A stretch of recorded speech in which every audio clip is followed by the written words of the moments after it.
Hi, Paul. Hiya. Hey, what are we going to do today? Oh, today the whole show's got a sporting flavour. Oh, like prawn cocktail. Yeah, like... I love prawn No, cocktail. not prawn cocktail. Oh. No, it's all about sport. You know, like grandstand, only better. Grandstand. Yeah. Now, the first thing we need is the running orders. Running orders. Yes. Ready, steady, go. And here we go. Up and up and down the street. Hey. Where are you going? You gave me the running orders, didn't you? Not that kind of running orders. No. No, it's what's called in the trade a menu. Oh, we're back to prawn cocktail again, aren't we? I said we would. No. It's a piece of paper that lists out a schedule bit by bit of what you're going to do throughout the show. Oh. Don't you know nothing? No, I don't know nothing. Didn't think you did. No, what we need really is a presenter. A presenter? Hey, Paul, can I do it? Oh, no. It's got to be somebody who knows all about sport. Well, that's me then, isn't it? Hey? Well, I won the 5 metres underwater hurdles at school, didn't I? Did you? Yeah, I was. Oh, wait, I'll tell you what. I'll give you a test. Well, You yeah. sit down in the chair and I'll ask you a couple of questions. Can I sit in the chair? You sit in the chair, yes. Now, first of all, it's a question on soccer. Soccer? Yeah. I'm good at soccer. Are you? Yeah. Well, it's a three-part question. You can have the first part first, the second part first, or the third part first. I'll have the third part first. Right. Who scored the goal? I'm not going to be very good at this. No, I didn't think you would be, really. Anyway, it doesn't matter. We've already got somebody. Have you? Yes, someone with great intellect who knows everything about sport, from fencing to furlongs, everything. Great. Who have we got? Me. ChuckleVision, ChuckleVision, ChuckleVision.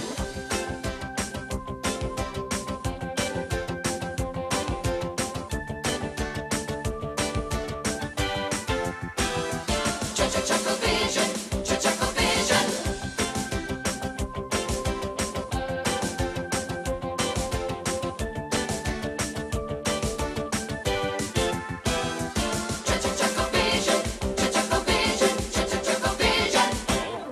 Good morning.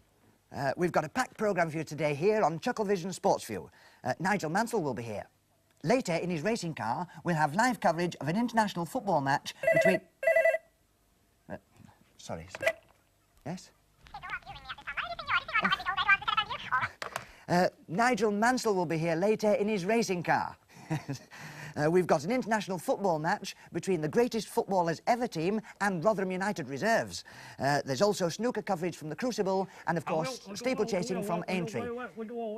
I'm getting a message in my ear. The snooker final has entered a crucial stage, so it's straight over to muttering Mike Mason at the Crucible. And you've just made it back in time to see the world champion Steve Davis as he lines up on what could be the match-winning shot. By Jove, he is in trouble. His braces have snapped. So, with Steve Davis looking like he's in trouble here, with a match-winning opportunity and no braces, it's back to the studio. Oh. Yeah, fine. We'll be keeping in touch with developments as and when they happen. Isn't it going well? It is, isn't it? I've just been handed this piece of paper with nothing on it. Sorry. Wrong one. Yes. Oh, here's an interesting piece of news. It seems that tomorrow sees the launch of a brand new newspaper all about athletics. It's called the Daily Thompson. And now it's over to our exclusive interview with Nigel Mansell.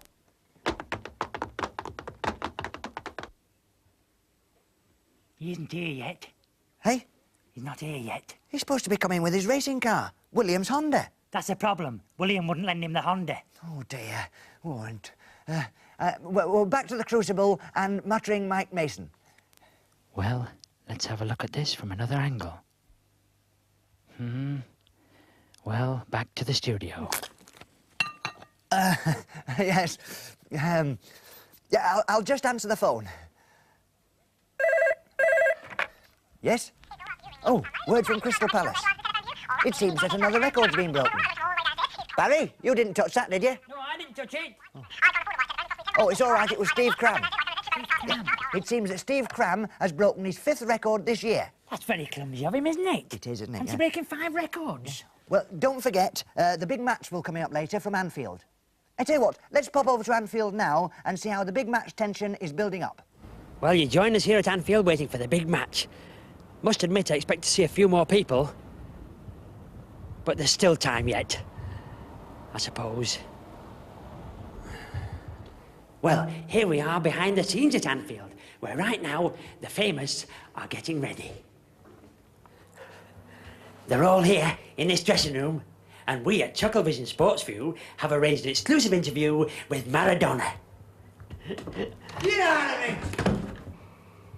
Well, it seems he's not quite ready for us at the moment, so back to the studio. And now it's over to racing at Aintree. Well, as you can see, it's a bit misty here, and the start of the race has been delayed, so I'll hand you back to the studio. Oh, let's see what's going on at the Crucible. Well, there's not a lot happening here. That was quick. Well, as you can see, there's not a lot of sport going on at the moment, so in the meantime, let's have a look at one of the ChuckleVision award-winning drama spectaculars, Armchair Theatre. Barry, can you get us another cup of tea? The park is the name the council have given to what used to be wasteland and trees.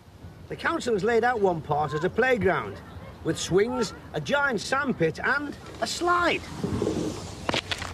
Beyond this part, the ground begins to rise. Buildings and trees are left behind, and you reach what everybody, well, everybody except the council, calls Old Baldy. Old Baldy is just a hill. It's bald of trees, but grassy. And it's the highest point for miles around. It's very open and it's very windy. And that's where the Elm Street lot go kite flying. Up the hill they go, Sim Tolland in the lead, because somehow he always takes the lead. And of course, he carries the kite. Close behind, with an anxious eye on the kite, comes Ginger Jones, because he made it, you see. And then Kitty and Johnny Bates and the rest of the Elm Street lot, and Vera Clegg. Now, Vera Clegg always comes last and miles behind because she has a little brother, Jimmy, and he's in his pushchair, or his horse box, as he calls it. By the time Vera reaches the top of Old Baldy, the Elm Street mob have probably got the kite up. There she goes, Sim Tolland says softly, over and over again, as he lets the kite string out. And there she goes, up and up, higher and higher, smaller and smaller, into the distances of the sky. Once the kite is right up, anybody can have a go at holding the string. And provided you remember to bring some paper, you can send up messengers. A messenger is just a bit of paper, any old bit, that's slotted onto the kite string at the bottom. And then, steadily, as if by magic, it will rise up the kite string, up, up, up, until it can go no further, until it reaches the kite itself. One day, Sim had trouble in bringing the kite down again. "Look out for those treetops," said Ginger Jones. "She's beginning to swoop a bit." "Oh," said Vera Clegg. "Ah, she's all right," said Sim. It's the best kite I've made so far, you know," said Ginger. "OK, then, you bring it down," said Sim. But at that moment, the kite flung itself headlong into the top of one of the trees on the lower slopes of Old Baldy and settled there. "Now look what you've done," said Ginger. "Ah, keep your bright hair on," said Sim. "It's only a question of getting her down." "Only," said Ginger. And they marched off down the hill with Sim pulling in the string behind him. They all gathered round the tree. They could see the kite, but they couldn't exactly get to it. Johnny Bates climbed on Sim Tolland's shoulder to reach a lower branch, and that's when they heard the park keeper. "Oi, oi," he said. "What are you doing up there?" "Our kite," said Sim. "My kite?" said Ginger. "Well, it'll have to stay there, won't it?" "Aye," said Sim. "Aye yourself," said the keeper. This particular keeper spent most of his spare time kite flying on Old Baldy, so he was on the side of kite flying and kite flyers, but his duty as a park keeper came first. No climbing of high trees, not for any reason at all. So the kite stayed at the top of the high tree. Sim Tolland apologised to Ginger Jones, but Ginger refused to make another kite. And then came Vera Clegg's birthday. That morning, Kitty Bates rushed up to the others, hair flying, breathless. "You've never seen such a thing," she cried. "Vera's merchant navy uncle has sent it to her. It's made of painted silk, black and gold and red, and there are wings and a little tinkly bell." "What are you talking about?" said Johnny. "I'm just telling you, it's Vera's kite." Sim Tolland drew his breath in sharply. "Come on," he said, and led the Elm Street lot down to Clegg's house. They crowded into the kitchen, where Vera was sitting at a breakfast table covered with presents and birthday cards. And leaning against the wall was the kite. A huge and splendid kite, shaped like a bird, with red wings whose pinions were tipped with gold and black. and the little gilded bell of which Kitty Bates had spoken hung round what you might call its throat. "We'll help you fly your new kite if you like, Vera," said Sim, the first to break the silence of wonder and admiration. "No, thank you," said Vera faintly, and then she added, "There's no string." "I've plenty," said Ginger. "No, thank you," said Vera, even more faintly. But her mother said, "You go with them, Veery. I'll just pop Jimmy into his pushchair and he can go too. He'll be no trouble." And that was what Mrs. Clegg really thought. And Vera was such a good girl that she never contradicted. Up they went to the top of Old Baldy, Sim carrying the kite and Ginger just behind with his reel of nylon kite string. Then Kitty and Johnny, and last of all, Vera Clegg, panting behind the pushchair. She was the only one not excited. She was the only one not happy. "I'll tie the string on, Ginger," said Sim Tolan when they reached the top. "Remember to notch it twice, Sim," said Ginger. "Ah, teach your grandmother," said Sim. Then, calling down to slope to Vera, he shouted, "We'll get it in the air for you, Vera." Went up like the bird it was, with a little flurry of tinkling from its bell. The park keeper heard the bell from the lower slopes of Old Baldy and looked up. He saw the triumph of the bird kite soaring up and away. "Here, Vera, you take it. It's your kite," said Sim. Vera took the reel and held it tight and stared into the sky. She almost smiled. Kitty and Johnny Bates tore up some of their paper and began sending messengers. 3 had gone right up when it happened. The kite string suddenly went slack in Vera's hand. At the same time, the kite itself, as far as they could see it at that distance, began to move wildly in all directions but upwards. It seemed to have gone mad. "The string's broken!" Kitty Bates cried. "Couldn't," said Ginger. "Something's come loose. The knots or not." He looked at Sim Tolland, who had tied the knots or not. They watched the kite fall in mad plunges until it disappeared from sight among the faraway houses on the other side of the park. It was lost. The worst was that Vera Clegg never said anything, even to Sim Tolland, whose fault it had almost certainly been. She began to cry. She dropped the kite string and started for home with the pushchair. They all went home. Sim Tolland came last, all by himself. About 2 weeks after the loss of the bird kite, a visitor came looking for the Elm Street lot. It was the park keeper. "Lost anything?" he said. "Well, she's lost a kite," said Sim. "Well, at least I lost it for her." "What was it like?" said the park keeper. "It was like a bird, a big, beautiful bird," said Vera. "It was my birthday present." "Ah," said the keeper. "Well, it came down in a garden on the other side of the park. It had this messenger attached to it. It's a bit of an old envelope with a name, Clegg, attached to it, and the remains of an address, Elm Street. Here you are, Clegg of Elm Street." And he handed a parcelled-up kite to Vera. Indoors, she went straight up to her bedroom and unpacked the kite. She gazed at it lovingly. She stood on a chair and hung it on a nail well out of Jimmy's reach.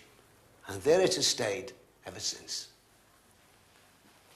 Meanwhile, the Elm Street lot fly the other kite, the kite to end all kites, that Ginger made with Sim Tolland helping. The park keeper says it's not bad, and Sim Tolland takes his turn with the others now, not always first like before. ChuckleVision, ChuckleVision, ChuckleVision. Great stuff. And you're just in time as we hand you back to that exciting match at the Crucible. Well, there's still not a lot going on here. Don't forget, though, you'll not miss any of the action. Back to the studio. Now, as Mike was saying there, don't forget that here on ChuckleVision, we'll keep you posted of all events as and when they happen, and I promise you, you won't miss any of the action. Now, what's next? Racing. Over at the 10th, the McChuckle brothers are just about ready to tee off.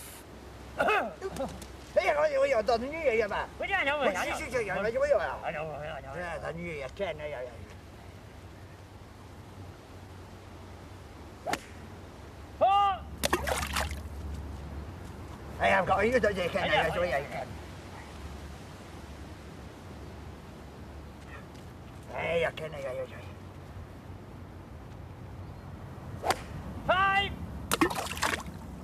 Ah, there you are, see. Hey, see.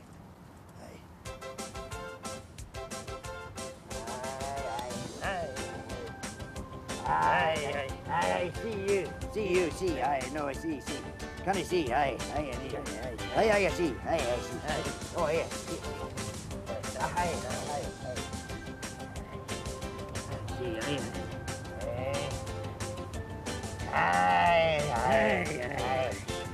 The new. I see.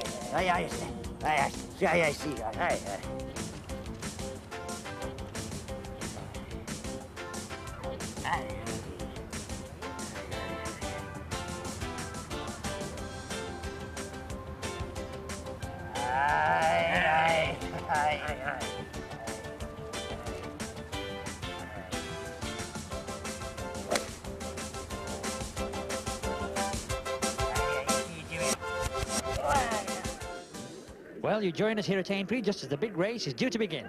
Oh my goodness, they're off! Yes, it's the start of this year's Chuckle Brothers Celebrity Handicap Steeplechase. And coming up to the first fence is Manilow by a nose, followed closely on the outside by Syl Smith. He's obviously carrying overweight. Now, over to someone else. Well, here at Anfield, we're only a few moments to the start of the big match. And this is the very turf they'll be running about on. Word is from the ticket sales that it'll be an all-time record gate.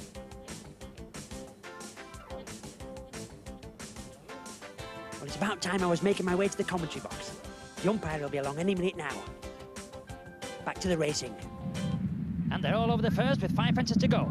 And they're passing the railway line now. Goodness, that was close. And the 520 from Lime Street is coming through on the rails with a bicycle on the stand. And they're out in the country now. And now it's time for the water jump. Oh dear, oh dear. Well, don't forget, we'll not let you miss any of the action here today. Oh, excuse me. Oh, it seems that Steve Davis has missed, and we missed it. And there's missed at Aintree. Right, now it's over to the big event of the day. Over to Anfield to see the big match between the greatest footballers ever team and Rotherham United reserves. Great stuff. And there's the referee's whistle, and they've had the kick-off. And it's Pele to Keegan. Keegan to Robson. And Robson gets it up to... Hey, just a minute. This one's got a cricket bat, and it's twice as big as everybody else. Well, because it's Ian Botham, isn't it? Ian Botham? Yeah, well, he plays football as well. Yeah, but he's got a cricket bat. I know, but I was a player short. Anyway, it's your goal. My goal? Yeah. Oh, that's all right then. And he comes in from the back, and he puts it across the middle, and he goes... And that must be a penalty. That's got to be a penalty. That's a penalty to the greatest football team ever. And John Breckin's going to take this one. And it's back to the studio. And it's back to the studio. Back to the studio? Oh, well, that's it then. Don't forget that next week we'll have... Yes, hooray! It's a goal! Get in the net. Yeah, as I was saying, next week we'll have... latest bit of news. It seems... Oh, the greatest footballers team ever, 0. Rotherham United reserves, 1. What are you talking about, 1-0? It wasn't that when I left it. Hey, just a minute, that's cheating, that. It's That's not my shot. cheating. It is my shot. You should have been playing on. Come on. Look, he's coming through. No, And you've missed there. yes, it's a goal.